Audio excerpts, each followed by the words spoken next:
Bienvenidos y bienvenidas al videopodcast EDIN, Datos que transforman ciudades. Hoy conversamos con Emilio Herrera, vicepresidente de la Comisión de Ciudades Inteligentes de AMETIC y director del sector público en Cibernos. Gracias, Emilio, por aceptar esta invitación y sumar tu voz a los profesionales y expertos que están compartiendo su visión sobre los datos urbanos y su capacidad para innovar en las ciudades. Bienvenido. Muchas gracias, José Luis, sobre todo gracias a ti personalmente y gracias a FEMIR.es por impulsar esta iniciativa y contar con nosotros. Como representante de AMETIC, Emilio, en la voz de la industria tecnológica, ¿cuál es la visión general de las empresas sobre la evolución del mercado de las Smart City en nuestro país? Pues pasaría o te definiría, José Luis, de positivo a muy positivo.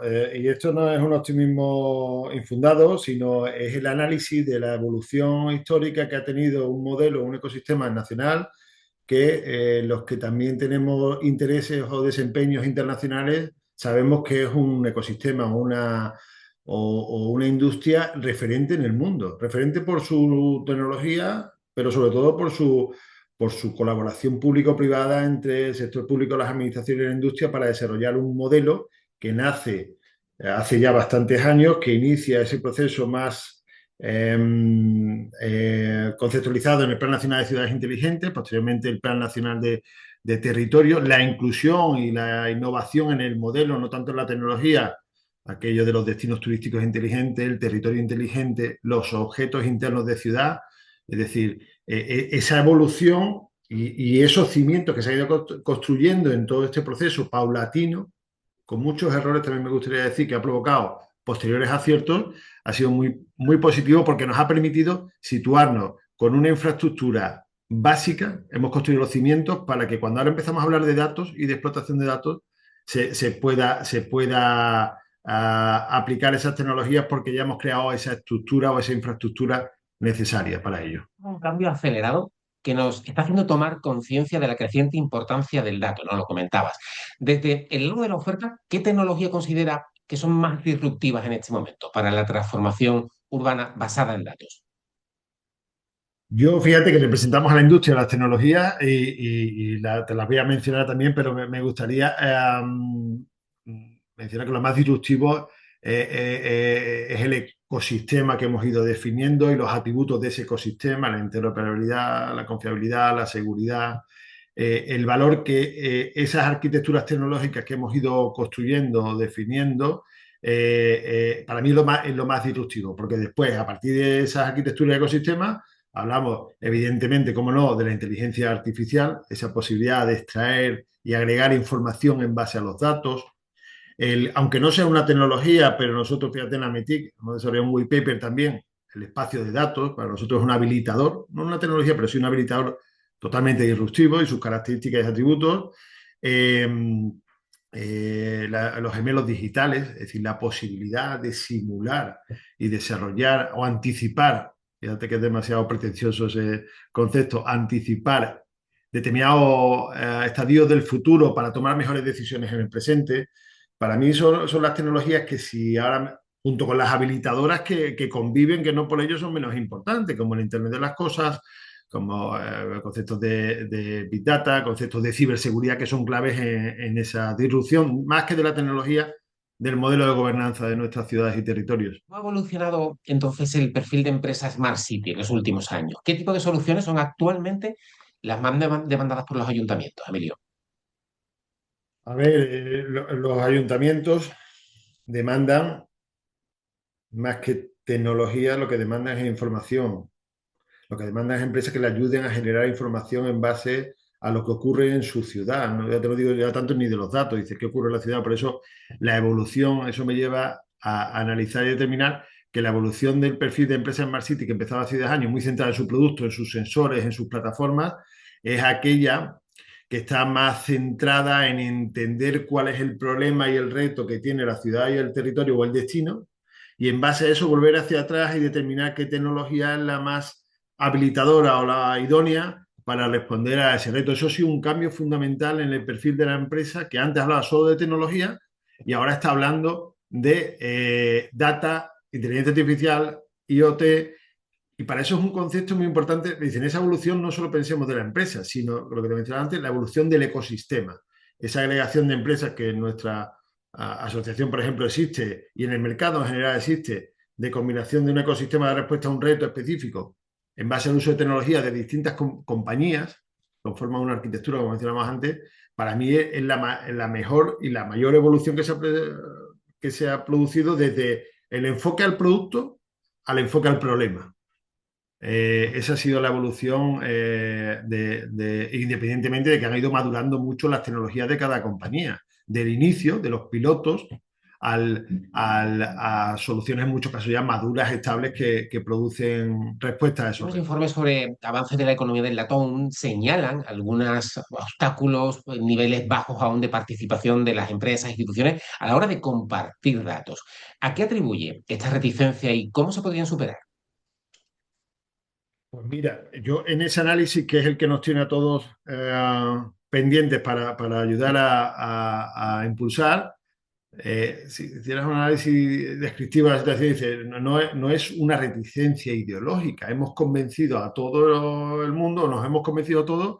Aquella frase de el dato es el petróleo de hoy y del mañana. Dice, todo el mundo tiene claro que tiene que pensar en torno al dato y con el dato en el centro, ¿no? Dice, pero yo creo que son más barreras racionales y prácticas. Hay aversiones y todavía miedo al riesgo. También es cierto que se ha profundizado mucho con el GDPR y demás, de cuidado con los datos, qué se hace con ellos, de la soberanía del dato, de quién son los datos. Ten cuidado si eres una empresa que conserva datos de terceros, qué vas a hacer con ellos. Y eso le ha dado un enfoque inicialmente de aversión al riesgo, o un enfoque más jurídico legal y de temor. Eso ha sido clave. También yo creo que nos pasa en lo público y en lo privado. Todos estamos en el mismo punto, es la falta de cultura todavía de gobernanza desde el dato, ¿no? Dice, para que esto ocurra en ese modelo de gobernanza me hacen falta perfiles específicos, me hace falta procedimientos, me hace falta cultura. Eso acabamos de aterrizar. De datos estamos hablando de, sí, desde hace tiempo las industrias, pero como modelo país se empieza a hablar de hace muy poco. No podemos pretender tampoco que las cosas vayan de un día para otro, ¿no? Entonces, yo mencionaría eh, las cuestiones legales, las cuestiones culturales dentro de las organizaciones y sobre todo también una cuestión clara. Eso que mencionabas tú, José Luis, lo mencionabas tú en Fitur en una mesa redonda. Él decía, no, compartir no, intercambiar. Porque las organizaciones cuando hablas de compartir suena a aquello de decir, me han dicho que esto es el petróleo y que el petróleo no se comparte, el petróleo se vende, ¿no? Es decir, para mí clave, y lo mencionábamos también mucho en nuestras conversaciones de Tametic con el equipo de FEM en este trayecto de espacio de DINT, es un modelo económico claro de intercambio de datos. Cuando eso se produzca y se aterrice y las empresas digan, oiga, esto genera un valor específico X, y lo puedo vender a X, lo puedo comprar por Y, yo creo que eso va a ayudar mucho a impulsar el modelo. Claro, unas reglas del juego claras para precisamente afianzar esa confianza. En su opinión, ¿qué papel juega o debe jugar la administración en la promoción de ese ecosistema tecnológico que impulse la innovación basada en datos? La administración en general, la local y la nacional, la administración del Estado, el papel que debe jugar en ese impulso es, uno, convertirlo en una política pública. Estamos todos convencidos, incluso desde el privado, que la conversión en política pública, ese impulso y tracción nacional, va a ayudar mucho a transicionar. Eso conlleva definir una política, conlleva definir reglamentos, normas, un entorno jurídico, legal o administrativo seguro. Eso para mí es la primera clave, que es lo que se está construyendo y se está haciendo. Dice, pero hay que tener claro que ese es el primer objetivo.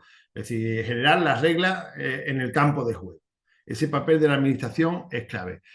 Hay uno que evidentemente tiene que salir, el de financiador, el de impulsor económico de las iniciativas, como pasa en el caso de DIN, para que la innovación se produzca y para que esa transición no sea cuestión de una iniciativa privada aislada o de determinado tal, sino en ese marco de política pública sea un impulso grande. Para mí también una fundamental y clave. Yo cuando aquello preguntabas, no me acuerdo del nombre, aquella asesora de Barack Obama tecnológica en un evento, le preguntaba, dice, ¿cuál ha sido la clave para que Silicon Valley tuviera ese impulso? Y dice, mira, que conseguimos, que quitamos la burocracia, la llevamos a cero. Nosotros conseguimos que las iniciativas o las empresas en un día le dábamos, no recuerdo, no quiero mentir, $3.000 a un emprendedor y decíamos, en un día tienes montada la empresa. Si no es montada la empresa, es por lo menos, dice, las reglas burocráticas que permitan la experimentación y la innovación. Y lo uno, por ejemplo, mira, José Luis habla mucho ahora de los sandboxes. Los sandboxes son espacios de experimentación que la administración debe impulsar en el espacio público para que se prueben soluciones, pero dice, oiga, reduzca la burocracia, impulse económicamente porque al final va a ser una solución que va a venir bien a su ciudad, y establezca un marco normativo clave. Para mí esos son los atributos que debe tener esa acción de la administración. Un rol de facilitación, en definitiva, ¿no? Hablábamos antes de esas barreras, de quizás esa desconfianza a veces, o esos riesgos que pueden implicar la ciberseguridad, ¿no? Como una preocupación constante. ¿Cómo aborda la protección de datos urbanos desde el punto de vista de las empresas que colaboran con la administración? ¿Qué les ofrecen en ese sentido? ¿Qué garantías? La ciberseguridad es un tema, y por desgracia que lo tenemos tan presente, es una cuestión compleja, que se habla ya de ello como si fuera una commodity, ya está superada, y desde luego en absoluto, ¿no? Porque es una evolución constante, y una herramienta, por desgracia, de guerra, o de arma geopolítica, ¿no? Entre los territorios, y eso lo convierte en clave. El enfoque de las empresas, desde luego, está en la propia tecnología que se utiliza, eso es básico, es decir, el uso, la implementación de medidas internas en las compañías de protección del acceso a tus redes, de proteger y cifrar tus datos. Desde luego está así. Uno muy importante, la orientación. Quien no esté certificado en los esquemas nacionales de seguridad, o esté certificado en ISO 27001 de medidas de seguridad de la información, desde luego sí el enfoque a esas buenas prácticas. Dice, oiga, yo no estoy certificado, pero mi procedimiento es para mí lo más importante. Mis procedimientos internos están enfocados a esas buenas prácticas que emanan bien de Esquema Nacional de Seguridad, bien de GDPR, bien de la ISO 27001, para garantizar. Porque no olvidemos la responsabilidad que tiene el que conserva o almacena datos, en este caso, de ciudadanos. Es decir, estamos hablando de cuestiones muy críticas o muy sensibles, y muy penalizadas por las sanciones. Con lo cual, para mí, ese enfoque está siendo lo que veo en nuestra industria, el tecnológico, el de procedimiento interno, y un matiz también, el de esa innovación constante. Nosotros también, como otra vemos compañías nuestras, la mía de luego también, ese enfoque basado en la seguridad desde el ciclo de vida del dato. Es decir, ser muy innovador, qué se puede hacer y qué no se puede hacer desde un dato, porque si alguien va a entrar en mi red, irme a la protección desde el dato para que determinados atributos sean inviolables o inaccesibles para quien quiera hackear mi red, donde están los datos de una ciudad. Usted lidera el proyecto EDIN, ese espacio de datos para las infraestructuras urbanas inteligentes. ¿Qué significa para la industria tecnológica que una iniciativa de este calado sea impulsada por la entidad tan representativa del municipalismo? Bueno, nosotros, José Luis, y lo digo cuando hemos tenido esas conversaciones desde Ametic con FEM, es clave. La FEM es el ayuntamiento de los ayuntamientos de este país. Cuando una iniciativa se impulsa por parte del ayuntamiento de los ayuntamientos, uno solo debe observar es confiabilidad, seguridad, tranquilidad, porque la FEM convierte esto, su actuación o su presencia, en una política pública municipal, más allá que una iniciativa aislada de, imagínate que fuera Madrid, Málaga y Barcelona se aunan para generar un espacio de datos y de compartición de interoperabilidad de sus datos, en una iniciativa que a la industria le permite determinar que va a haber una atracción, va a haber una continuidad, va a haber un respaldo. Eso es fundamental, porque vamos a invertir en ello, estamos invirtiendo en ello, porque además esa actuación de la FEM va a permitir. Nosotros, que trabajamos mucho con los ayuntamientos, sabemos de los propios limitantes, bloqueos en los procedimientos que tienen los propios ayuntamientos. Generar esta orquestación acumulada de FEM, que conoce perfectamente esos limitantes o burocráticos o procedimentales dentro de los ayuntamientos, va a permitir darle una velocidad y una atracción tremenda. Porque mira, yo la primera vez que escucho hablar a José Luis de esto fue cuando esto ahora o sea, de la iniciativa, ¿no? Se impulsa el último año tal. Yo ya oí hablar al representante de RECI, ya conversábamos, mejor dicho, en un comité técnico de la RECI en Rota en el año 2020, con aquello de la pandemia y demás. Ya se hablaba de, no se le llamaba EDIN entonces, pero aquello era, oye, ¿cómo ve la industria? Hicimos aportaciones a ese modelo, un espacio de interoperabilidad de los datos entre las ciudades y los territorios de España. El hecho que sea FEM eh, y sus, ¿qué saldrá? Y sus elementos asociados, el que impulse esto, como te decía, le da una atracción y una seguridad a la industria para que esa inversión que estamos realizando en soluciones sea muy alta. Va a ser además un punto único de acceso neutro a la información. ¿Cómo puede esta centralización, ¿no? Esa manera de aglutinar toda esa información, beneficiar a las empresas de Ametic a la hora de desarrollar nuevos servicios? Pues a la industria en general, no solo José Luis, a la de Ametic, si, vamos a situarlo en el escenario de cómo se haría si no existiera EDIN o no existiera dentro de EDIN ese índice. Pues tendrías que ir ciudad a ciudad. Imagínate que quieres resolver un problema de movilidad que quieres hacerlo escalable. Irías primero a una ciudad, analizarías con un contrato, un convenio, sus datos de movilidad, su conjunto de datos, su semántica, su ontología, sería un trabajo artesanal. Cuando quisieras replicar esa solución y tuvieras que irte a otra ciudad, tendría una semántica distinta, la ontología también, esa última milla siempre difiere mucho cómo es la movilidad, la última milla en una ciudad o en otra, y no daría escalabilidad ninguna. El hecho de que tú vayas a un punto único de acceso, donde hay unos conjuntos de datos indexados que hablan de diferentes ciudades, cada uno, como decía, tiene su última milla de especialización. En el contexto en el que se produce la movilidad, no es el mismo en Málaga que en Valencia que en Madrid. Cada uno tiene su contexto. Y eso hay que entenderlo. Pero te da una escalabilidad en las soluciones tremenda porque entreno los modelos con un conjunto de datos de la ciudad de Málaga o la ciudad de Madrid y estoy entrenando la escalabilidad, sobre todo, Luis, por no extenderme más ahí, en ese comparativo que te he hecho de qué pasaría si no estuviera DIN ni su índice, pues que tendrías que ir uno a uno y aquello no sería escalable, sino sería una obra de artesanía. Y esto lo industrializa, por decirlo de alguna manera. Para que el proyecto EDIN catalice la gestión, la interoperabilidad y el aprovechamiento de esos datos en sectores estratégicos. Y además has hecho referencia directamente, por ejemplo, al mundo de la movilidad inteligente. Pero ¿qué otro tipo de oportunidades de negocio específicas se pueden abrir en otros sectores económicos, en el comercio, gracias a EDIN? Las oportunidades y lo dejo inicialmente con la transversalidad de la movilidad, del comercio, de las infraestructuras, que son los primeros vértices sobre donde DIN se enfoca, pero después está la energía, el agua, es decir, todos aquellos conceptos que tienen lugar en el territorio con mucho impacto, fundamentalmente lo que va a habilitar o lo que está habilitando la oportunidad es poder generar nuevos productos y servicios. Dice después, nuevos productos y servicios a retos concretos. En la movilidad, por volver a ella, es cómo resolver el problema de última milla logística, que es uno de los grandes problemas en la ciudad donde hay gran oportunidades, pero no hay datos, o si hay datos son muy fragmentados para entender cómo se produce esa movilidad y no puedo analizarla para generar un producto o servicio que responda a ello, esa última milla, el transporte, la multimodalidad.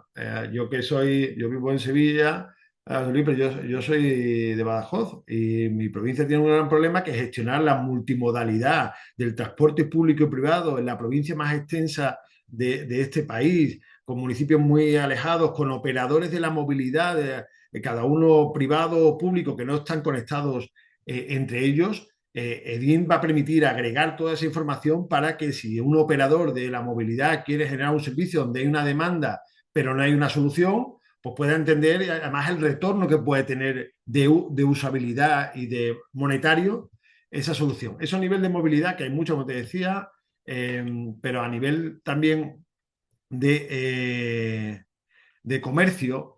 Mira, yo recuerdo, le comentaba a un compañero mío, ya en el año 2015 conocí una compañera, ahora no recuerdo el nombre, en Madrid, gente que venía de Londres, que se dedicaban a ello, a IntelliJ Location, era la inteligencia de la localización y del dato para vendérselo a empresas, a grandes productores, yo creo que era Danone, Coca-Cola y tal, para determinar las mejores ubicaciones comerciales en base al retorno o al flujo de personas y de las características de esas personas en una ciudad.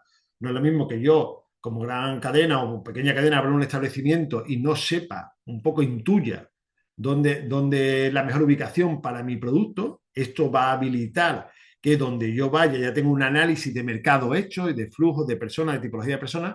Va a habilitar, José Luis, también conceptos de la rotura o sea, determinadas roturas de cadena de suministro, es decir, yo tengo un problema y tengo que abastecer en qué zonas es donde tengo que llegar antes porque va a haber una demanda más alta.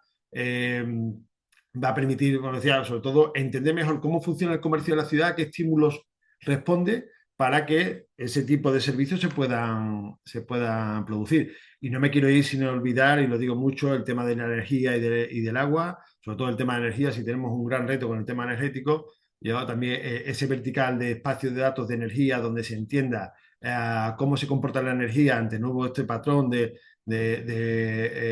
productores, microproductores, es decir, el modelo energético de las ciudades de abastecimiento y suministro está cambiando mucho, tenemos que entender cómo funciona ese modelo en base a datos para que se agreguen soluciones. Edin ha puesto el foco, ¿no?, en ese ecosistema de colaboración entre el sector público, el privado, la academia, los centros de investigación, las universidades.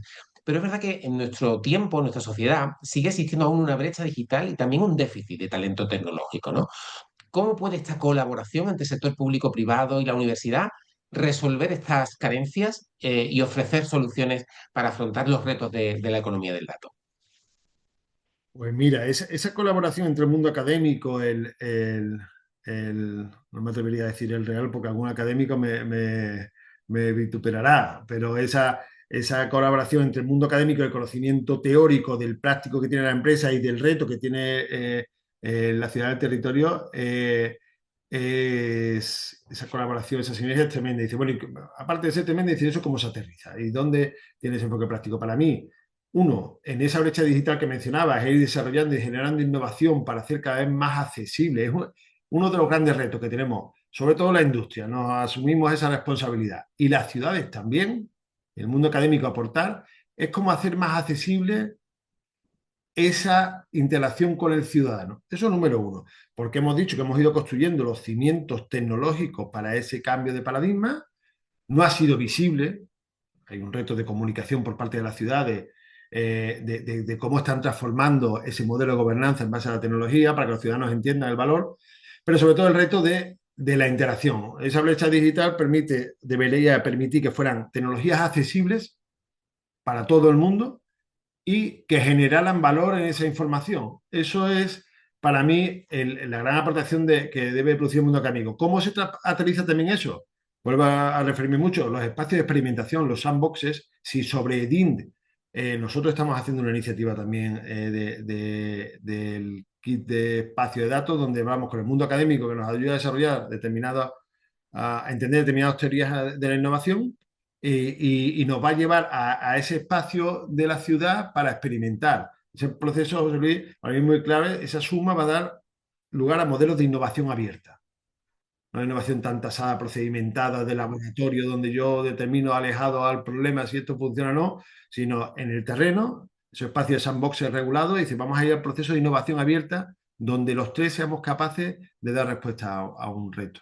Hablábamos de brecha tecnológica, de talento también especializado. ¿Qué capacidad puede tener esta industria del dato para generar y atraer empleo de alta cualificación a nuestro país? Y más concretamente, incluso a los municipios participantes o que tienen menos densidad de población o para enfrentar incluso ese reto que es el de la despoblación en el territorio.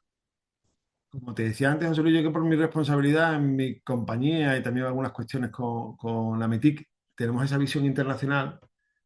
Todo lo que hemos ido haciendo, cuando te decía al principio que somos una referencia mundial, nuestro modelo de ciudades inteligentes, por eso modelo de colaboración público-privada, la CTN 178, las normas que han regulado todo esto, ha sido lo más atrayente es nuestro liderazgo, nuestro conocimiento, que ha sido basado en probar e innovar y en equivocarnos.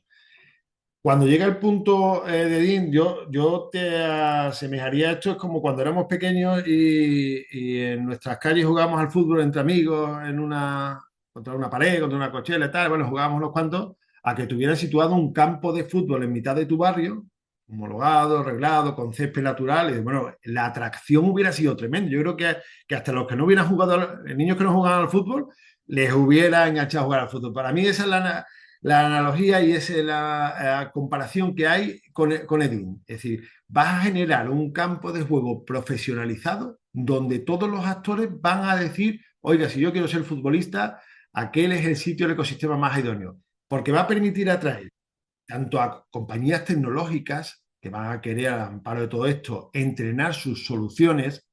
La inteligencia artificial, los gemelos digitales, si no tienen datos reales, son, como dice un buen amigo del Ayuntamiento de Málaga, Antonio Quirós, sería un videojuego. Y como no estamos construyendo videojuegos, sino soluciones reales que den problemas a los retos reales, pues estar en un lugar donde hay datos a disposición para entrenar los modelos, a la industria tecnológica para entrenar sus modelos le va a traer. Si la industria tecnológica viene, va a traerse sus perfiles cualificados y va a demandar perfiles cualificados de aquí. Y también algo que no quiero dejar de lado, no solo la tecnología, los perfiles tecnológicos, sino las empresas de servicios. Una empresa que gestiona la movilidad en Melbourne, que no conoce cómo o no entiende sus modelos, sus algoritmos o sus gemelos digitales, cómo se simulan y a qué estímulo responde la movilidad, puede venir aquí, entrenar con los datos de aquí. Y como te decía antes, hay una última milla de Melbourne que no tiene nada que ver con la de Málaga, en ese contexto de la movilidad, ¿no? Cómo está definida la ciudad, cómo está planificada, cuántos son los operadores, muy bien. Pero va a permitirle entrenar, venir aquí y decir, tirar de talento local, decir, oye, yo quiero entrenar mis modelos de movilidad para dar mi servicio de gestión de la movilidad en Melbourne aquí. Con lo cual, la aproximación bien vendido y bien instrumentado hacia afuera, la oportunidad para mí es histórica. Bien sitúa a España a la vanguardia en el contexto europeo, en ese espacio de datos urbanos compartidos, pero ¿qué otros países debemos tomar como referentes en nuestro contexto también en esta línea de trabajo? En cuanto a espacios de datos, fíjate que es algo, dice, tomar como referente, dice, la Unión Europea empieza a hablar de conceptos con la semántica correcta de espacio de datos hace 3 años, y dice, tampoco puede haber muchas referencias, pero Esos sobre son todo yo creo antecedentes, que ¿no? que Alemania, muy comentado, ¿no? El impulso de Gaia X viene desde Alemania, su espacio de datos del sector automoción con características y atributos muy distintos a lo que se quiere hacer desde aquí, que es ese club privado de socios que decidieron compartir los datos con nombre y apellido. Bosch y Volkswagen se presentaban en una mesa, se saludaban, se conocían, se compartían los datos, al modelo ambicioso que se propone también ya europeo, pero que Edin quiere impulsar también, que es el de basado en esa identidad digital, esa confiabilidad o el propio espacio de datos de turismo, ¿no? Si tú dices, yo quiero sumar a todos los actores del mundo turístico, como me deja alguien atrás, yo no, mi análisis no va a ser tan enriquecido. Trabajar en esa identidad digital, en esa confiabilidad para que cuando alguien entre, yo a través de esos atributos digitales esté seguro de que qué quiere hacer con los datos y qué actor es, va a ser fundamental. Por eso te decía que comparativa, dice ese modelo, yo creo que todavía ninguno. Hay modelos como la administración digital de Estonia, que no va tanto en concepto de espacio de datos, pero sí de intercambio, compartición de datos en la administración. Yo lo situaría como los dos referentes para mí, ¿eh? Desde su experiencia, ¿qué es lo más importante que un ayuntamiento debe tener en cuenta a la hora de elegir un socio tecnológico para un proyecto de explotación de datos urbanos? Mira, hilándolo con la evolución de la empresa Smart City que comentábamos antes, dice, yo creo que independientemente de aquellos de criterios de solvencia, que usted haya hecho algo similar, que tenga ingenieros de datos, dice, de algunas cosas que, si me lo permite, se le deben de presuponer, yo creo que debe ser aquella que cuando se sienta en un ayuntamiento le pregunta, ¿cuál es tu problema? Porque cuando le pregunto cuál es tu problema, y ya veré hacia atrás cómo mi tecnología es capaz de resolverlo o no, yo creo que ese es el principal elemento que debe de tener en cuenta esa visión la ciudad, porque si no puede correr el riesgo de que aunque tenga la mejor tecnología, se va a enfocar en su producto, su tecnología. Y va a ver cómo el problema se adapta a su tecnología. Y eso no funciona. Como funciona es entendiendo qué reto tiene, qué problema tiene la ciudad, qué conjunto de datos son los que dan respuesta a ese problema y cómo tu tecnología es capaz de ese conjunto de datos optimizarlo, simularlo, predecirlo, hacer lo que tú quieras para responder al reto. Para mí, esa es, yo si trabajara en la función pública, José Luis, la primera pregunta a los tecnólogos, y como casi todos vamos a contarles que hacemos lo mismo, para mí eso sería la ilusión. Aquel que se sentara y me dijera, pero tú qué problema tienes. Para finalizar, Emilio, ¿qué mensaje enviarías a las empresas tecnológicas para animarlas a participar y a involucrarse activamente en el proyecto EDIN de la AFEM? Yo, José Luis, que mi responsabilidad y mi ejercicio me tomo muy en serio por aquello del proyecto país. de verdad. Dice, uno te trabaja para su compañía, para tener una posición, ganar un sueldo, dice, pero esto debe de ir de algo más. Y yo por eso también mi compromiso con la MITIC, ayudar a transformar e impulsar desde mi humilde función este país. Uno, como proyecto país. Dos, porque ese proyecto país nos ha demostrado, como pasó en los inicios del modelo de ciudades inteligentes, que ya a nivel egoísta, si me lo permite definirlo así, a nivel empresa, si tú juegas este partido, tú vas a ser innovador, tú vas a desarrollar soluciones muy competitivas. Eso, José Luis, te va a permitir en tu empresa no solo vender aquí, que es para lo que estamos muchas veces, o casi siempre las compañías, ¿no? Te va a permitir dotarte de una herramienta potentísima de exportación. Yo, como compañía y otras que también conocemos, de ese habernos batido en el modelo de ciudades inteligentes, habernos equivocado, habernos sumado a ese proyecto país, toda esa transversalidad, hemos ido adquiriendo conocimientos que cuando hemos ido a exportar nos han situado como diferenciadores respecto de aquellos que solo hablaban de tecnología. Nosotros hablábamos de un modelo en el que habíamos participado y habíamos desarrollado las soluciones que daban escalabilidad a las ciudades. Cuando decían aquello y lo veían, decía, en otro caso de Latinoamérica, decía, joder, yo quiero esto. O sea, ese es mi resumen. Es decir, sumarse a esto es un compromiso país, pero es también una oportunidad tremenda para desarrollar soluciones que te permitan que tu empresa sea más competitiva y más exportadora, que es una función clave para nosotros. Herrera, vicepresidente de la Comisión de Ciudades Inteligentes de AMETIC, director del sector público de Cibernos, muchísimas gracias por este tiempo de conversación, por aportar esta visión desde el ámbito de las empresas tecnológicas y esperamos verles de nuevo muy pronto, vinculado también al proyecto EDIN en otras ocasiones y en otros eventos. Gracias. Muchísimas gracias a ti, José Luis, a FEM y a Res.es. Gracias, de verdad. Y a todos los seguidores y seguidoras del video podcast EDIN, datos que transforman ciudades, nos vemos en el próximo episodio.